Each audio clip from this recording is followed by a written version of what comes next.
Hi எல்லாருக்கும் வணக்கம். இன்றைக்கி மைக்ரோம் ரெசிபீஸில் நம்ம பார்க்க போகிறது இடியாப்பம் சந்தவை எப்படி செய்யலாம் அப்படின்றத எங்கள் பாட்டு செஞ்சு காமிக்க போகிறாங்க. இதுக்கு வந்துட்டு முக்கியமான பொருள் வந்து அரிசி மாவு தாங்க. இந்த அரிசி வந்து ஒரு படி அரிசி எடுத்து 2 மணி நேரம் ஊற வச்சு நல்லா ஆட்டி வச்சுருக்கோம்.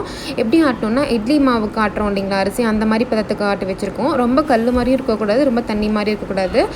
அந்த பதத்துக்கு நம்ம ஆட்டி வச்சு நீங்கள் பாருங்கள், இந்த கன்சிஸ்டன்சி பாருங்கள். ரொம்ப தண்ணியாகவும் இல்லை, ரொம்ப கல் மாதிரியும் இல்லை, ஒரு பதமான கன்சிஸ்டன்சியில் நல்லா ஆட்டி வச்சுருக்கோம். பாருங்கள், இந்த கன்சிஸ்டன்சி நல்லா பார்த்துக்கோங்க. ரொம்ப தண்ணி மாதிரி இருக்கக்கூடாது. பாருங்கள், இட்லி பேன் வந்து சூடாகிட்டுருக்கு.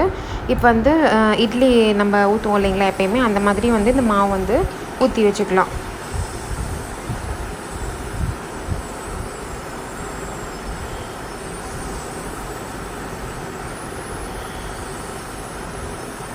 ரொம்ப ஈஸி தாங்க. நம்ம வந்து வீட்டிலே செஞ்சு கொடுக்கலாம், ரொம்ப ஹெல்தி கூட. நூடுல்ஸ் வந்துட்டு நம்ம வந்து வெளியே வாங்கி சாப்பிட்றோம் இல்லைங்களா, அதுக்கு பதில் வந்து இந்த ரைஸ் நூடுல்ஸ் இது கொடுத்தா ரொம்ப நல்லது. ஹெல்த்துக்கும் வந்துட்டு எந்த பிரச்சனையும் வராது. அதனால் நீங்கள் கண்டிப்பாக செஞ்சு பார்த்துட்டு எப்படி இருந்துச்சு அப்படின்றது எனக்கு கமெண்ட் செக்ஷனில் கண்டிப்பாக சொல்லுங்கள். கிட்ஸுக்கும் வந்து ரொம்ப லைக் பண்ணி சாப்பிடுவாங்க. பாருங்கள், இப்போ எல்லா மாவையும் வந்து நம்ம ஊற்றி வச்சாச்சு. இப்போ வந்து நம்ம மூடி போட்டு நம்ம இட்லி வேக வைக்கிறோம் இல்லைங்களா, அதே டைமிங்க்கு நம்ம மூடி வச்சுக்கலாம், வேக வச்சுக்கலாம். பாருங்கள், ஒரு 2-3 மினிட்ஸ் இல்லை 5 மினிட்ஸ் அதுக்குள்ளே வந்து ரெடி ஆயிரும். நம்ம எடுத்து அப்பப்போ பார்த்துக்கலாம் வெந்துருச்சா இல்லையா அப்படின்ட்டு. பாருங்கள், இன்னும் ஒரு 2 மினிட்ஸ் அதுக்கப்புறமா வெந்துருங்க. அப்படியே 2 நிமிஷம் வந்து அடுப்புலேயே விட்டுறோம். பாருங்கள் எப்படி வந்திருக்கு அப்படின்ட்டு. மூடி போட்டு வச்சுக்கலாம். 2 நிமிஷம் வேகட்டுங்க. அதுக்குள்ளே வந்து நம்ம வந்து இந்த சந்தவை நெரிக்கிற உலக்கு வந்து நம்ம க்ளீன் பண்ணி வச்சுக்கலாம். பாருங்கள், இது வந்து அந்த காலத்து உலக்கு, எங்கள் பாட்டியோடது. அவங்க வந்து இப்போ இந்த மாதிரி வந்து கிடைக்கிறதே இல்லை எங்கேயுமே. அவங்க வந்து ப்ராப்பராக வாஷ் பண்ணி அப்பப்போ எடுத்து வச்சுக்கிறாங்க. இது அந்த காலத்துலேருந்தே அவங்களுக்கு இருக்குது அப்படின்னு சொல்லுவாங்க. இதில் தான் நம்ம வந்து சந்தவை நெரிக்க போகிறோம். நல்லா வாஷ் பண்ணிக்கணுங்க. உலக்கு எல்லாம் உள்ளுக்குள்ளே நெரிக்கிற இடத்துல எல்லாத்தையும் நல்லா வாஷ் பண்ணிக்கிட்டு. பாருங்கள், நல்லா இட்லி வெந்துருச்சு. இப்போ என்ன பண்ண போகிறோன்னா, நல்லா சூடாக இருக்கும் போதே வந்து எடுத்து அந்த உலக்குக்குள்ளே போட்டு நல்லா நம்ம நெரிக்க போகிறோம். ஏன்னா சூடு ஆறிடுச்சுன்னா நம்ம ரொம்ப டைட்டாகிருங்க, நெரிக்கிறதுக்கு வந்து ரொம்ப கஷ்டமாயிரும். அதனால் நல்லா சூடாக இருக்கும் போதே கொதிக்க இருக்கும் போதே எடுத்து நம்ம போட்டு நெரிச்சா மட்டும்தான் ஈஸியாக வந்து நம்மளுக்கு அந்த நல்லா உடையாமல் இந்த நூடுல்ஸ் மாதிரி நல்லா வரும். பாருங்கள் எப்படி நெரிக்கிறோன்ட்டு. அந்த உலக்கில் போட்டு இப்போ வந்து அதை திரும்ப போகிறோம். பாருங்கள், அவ்வளோதான். அந்த ரோல் பண்ணிகிட்டே இருந்தோம்னா பாருங்கள், கீழே பார்த்தீங்கன்னா நல்லா நூடுல்ஸ் மாதிரி நல்லா சூப்பராக சூடாக வந்துட்டு சந்தவை ரெடி ஆகிடுச்சு. இதை இடியாப்பம் அப்படின்னு சொல்லுவாங்க. இந்த பக்கம் நாங்கள் வந்து எங்கள் வீட்டு சந்தவை அப்படின்னு சொல்லுவோம். பாருங்கள், எவ்வளோ அழகாக வந்து நெரிச்சாச்சு நூடுல்ஸ் மாதிரி. இது ரைஸ் நூடுல்ஸ். பாருங்கள், அவ்வளோதான். இப்போ வந்துட்டு நெரிச்சதுக்கப்புறமா மறுபடியும் வந்துட்டு எடுத்து விட்டுட்டு மறுபடியும் வந்து இட்லி 2 வந்துட்டு நம்ம சுட போடணுங்க. அப்போ தான் வந்து நெரிக்க முடியும். ஆறி போச்சுன்னா ரொம்ப கஷ்டமாயிடும் எரிக்கிறதுக்கு. அதனால் பாருங்கள், கொதிக்க இருக்கும் போதே வந்து நம்ம வந்து உலக்கில் போட்டு நல்லா நெரிக்க போகிறோம். சூடாக இருந்துச்சுன்னா பக்கத்தில் தண்ணி வச்சுக்கோங்க ஒரு கப்பில். அப்பப்போ தண்ணீர் தொட்டு ஏன்னா ரொம்ப கொதிக்க நம்மளால் வந்துட்டு தாங்க முடியாது கையில். அதனால பச்சை தண்ணி வச்சுக்கிட்டிங்கன்னா தொட்டு ஈஸியாக வந்து நம்ம உள்ளே தள்ளிடலாம்.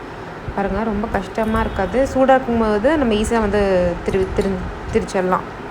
பாருங்கள், அவ்வளோதான். பாருங்கள், ஈஸியான மெத்தட் தான். பாருங்கள், சூப்பராக ரெடி ஆயிடுச்சு. வீட்டிலே செய்யலாம் சுலபமாக. வந்து அங்கே மேலே வச்சு செய்கிறது கொஞ்சம் வழுக்குச்சின்ட்டு நாங்கள் வந்து கீழே வச்சு நெரிச்சு காட்ட போகிறோம்.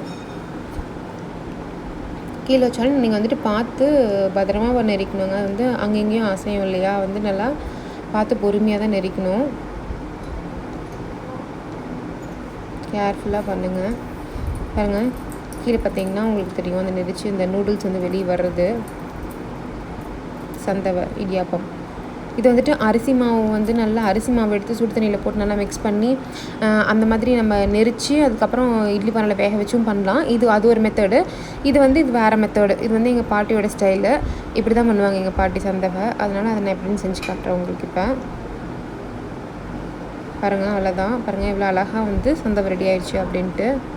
இது ரொம்ப நல்லதுங்க ஹெல்த்துக்கு. நம்ம நூடுல்ஸ்லாம் செஞ்சு தரோம் குழந்தைங்களுக்கு. இந்த மாதிரி செஞ்சு கொடுத்திங்கன்னா ரொம்ப சத்தானது கூட. அவங்க வந்து விரும்பி சாப்பிடுவாங்க. இதுக்கு வந்து கோகோனட் மில்க் ஆட் பண்ணி சாப்பிட்டா ரொம்ப சூப்பராக இருக்கும். அதுவும் வந்துட்டு கோகோனட் மில்க்கும் ரொம்ப சத்து உடம்புக்கு. இது நல்லா காலைல பிரேக்ஃபாஸ்ட்டாக நம்ம சாப்பிட்டோம்னா சூப்பராக இருக்கும். டெய்லி ஒரே மாதிரி இட்லி தோசை சப்பாத்தி அப்படின்னு பண்ணி நம்மளுக்கு போர் அடிச்சிடும். இந்த மாதிரி செஞ்சு கொடுத்திங்கன்னா அவங்களும் லைக் பண்ணி சாப்பிடுவாங்க. நம்ம லஞ்ச் ரெசிபியாகவும் வந்துட்டு நம்ம இதை வந்து நல்லா காரம் மாதிரி தாளித்து விட்டுட்டு அந்த ரெசிபி நான் இப்போ உங்களுக்கு காட்டுறேன் எப்படி பண்ணுறது அப்படின்ட்டு. அந்த மாதிரி கூட நம்ம கொடுக்கலாம். இல்லை ஈவினிங் டைம் ஸ்நாக்ஸாக கூட நம்ம இதை வந்து சாப்பிட்லாம். முக்கியமாக பிரேக்ஃபாஸ்ட்டுக்கு ரொம்ப ரொம்ப நல்லது இது சாப்பிட்றது. பாருங்கள் சூப்பராக இருக்குது. பாருங்கள் எல்லாமே நெரிச்சு முடிச்சாச்சு. பாருங்கள் எவ்வளோ அழகாக இருக்குது அப்படின்ட்டு. இது வந்து காரத்துக்கு வந்து தேங்காய் பால் ஊற்றி சாப்பிட ரெண்டுமே நாங்கள் வந்து பிரித்து வச்சுருக்கோம். இப்போ வந்து காரம் எப்படி செய்யலாம் அப்படின்றதையும் நான் இப்போ வந்து உங்களுக்கு நான் காட்ட போகிறேன். பாருங்கள் எவ்வளோ சாஃப்டாக இருக்குங்க. நம்ம கையில் தொட்டாவே வந்துட்டு நல்லா உதிரி உதிரியாக சூப்பராக இருக்குது. இப்போ எடுத்து காட்டுறேன் பாருங்கள் உங்களுக்கு கையில். பாருங்கள் எவ்வளோ நல்லா அழகாக வந்திருக்கு அப்படின்ட்டு. பார்க்கும்போதே நல்லா சாஃப்டாக இருக்கும் உங்களுக்கு. நல்லா சூடாக சாஃப்டாக இருக்குது பாருங்கள். உதிரி உதிரியாக நல்லா சூப்பராக இருக்குது. இப்போ வந்து தேங்காய் பால் புழிஞ்சிக்கலாம். தேங்காய் வந்து நல்லா தேங்காய் திருவிக்கணும்.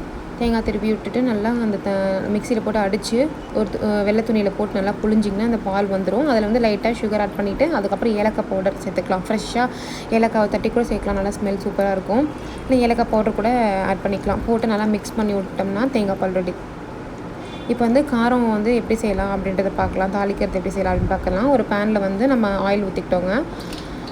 இப்போ வந்துட்டு அதில் வந்து கடுகு உளுத்தம்பருப்பு ரெண்டையும் போட்டு நல்லா பொரிஞ்சதுக்கப்புறமா வெங்காயம் வரமிளகாய் ரெண்டையும் ஆட் பண்ணிக்கலாம். போட்டு நல்லா வணக்கணுங்க. நம்ம வந்து பச்சை மிளகாய் கூட போட்டுக்கலாம். நம்ம குழந்தைங்களாம் சாப்பிட்றதுனால வரமிளகாய் போட்டால் கொஞ்சம் கம்மி காரமாக இருக்கும். அதனால நம்ம வந்து நாங்கள் இன்றைக்கி பச்சை மிளகாய் போடல. நல்லா வணக்கிக்கணும். வெங்காயம் நல்லா வணங்கணும். பாருங்கள் வெங்காயம் நல்லா வணங்கிடுச்சு. இப்போ வந்துட்டு கொஞ்சமாக கருவேப்பிலை போட்டு நல்லா மிக்ஸ் பண்ணிக்கலாம்.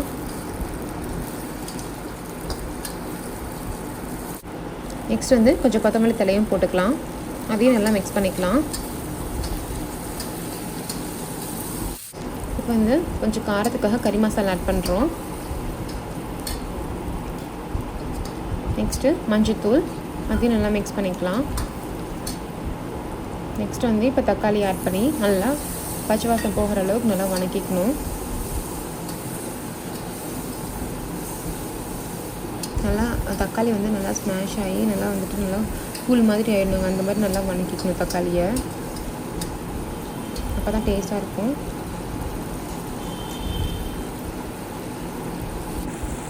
பாருங்கள் நல்லா வணங்கிடுச்சு. இப்போ வந்து எடுத்து வச்சுருக்க சந்தவை இருக்குது இல்லைங்களா, அதை வந்து நம்ம ஆட் பண்ணிக்கலாம். ஆட் பண்ணி நல்லா மிக்ஸ் பண்ணிக்கலாம். பாருங்கள் காரமான சந்தவை ரெடி ஆகிடுச்சு. சூப்பராக ரெடி ஆகிடுச்சு. பாருங்கள் இது வந்து காரமாகவும் சாப்பிட்லாம், தேங்காய் பால் ஊற்றியும் சாப்பிட்லாம். பாருங்கள் தேங்காய் பாலும் வச்சுருக்கோம். வெறும் அந்த பிளெயின் சந்தவையில் வந்து தேங்காய் பால் ஊற்றி மிக்ஸ் பண்ணி சாப்பிட்லாம். அது சூப்பராக இருக்கும். இந்த காரமும் சாப்பிட்லாம். பாருங்கள் ஈஸியான டிஷ் வந்து ரெடி ஆகிடுச்சு. இந்த டிஷ் பிடிச்சிருந்தால் மறக்காமல் லைக் பண்ணுங்கள், கமெண்ட் பண்ணுங்கள், சேனலுக்கு மறக்காமல் சப்ஸ்கிரைப் பண்ணுங்கள். உங்கள் சப்போர்ட் எப்பயுமே எங்களுக்கு தேவை. இந்த டிஷ் வந்து எப்படி வந்துருந்துச்சு அப்படின்னு செஞ்சு பார்த்துட்டு எனக்கு மறக்காமல் கமெண்ட் செக்ஷனில் சொல்லுங்கள். மீண்டும் இன்னொரு டிஷ்ஷுடன் சந்திக்கிறேன். Until by from Nandini. Thank you.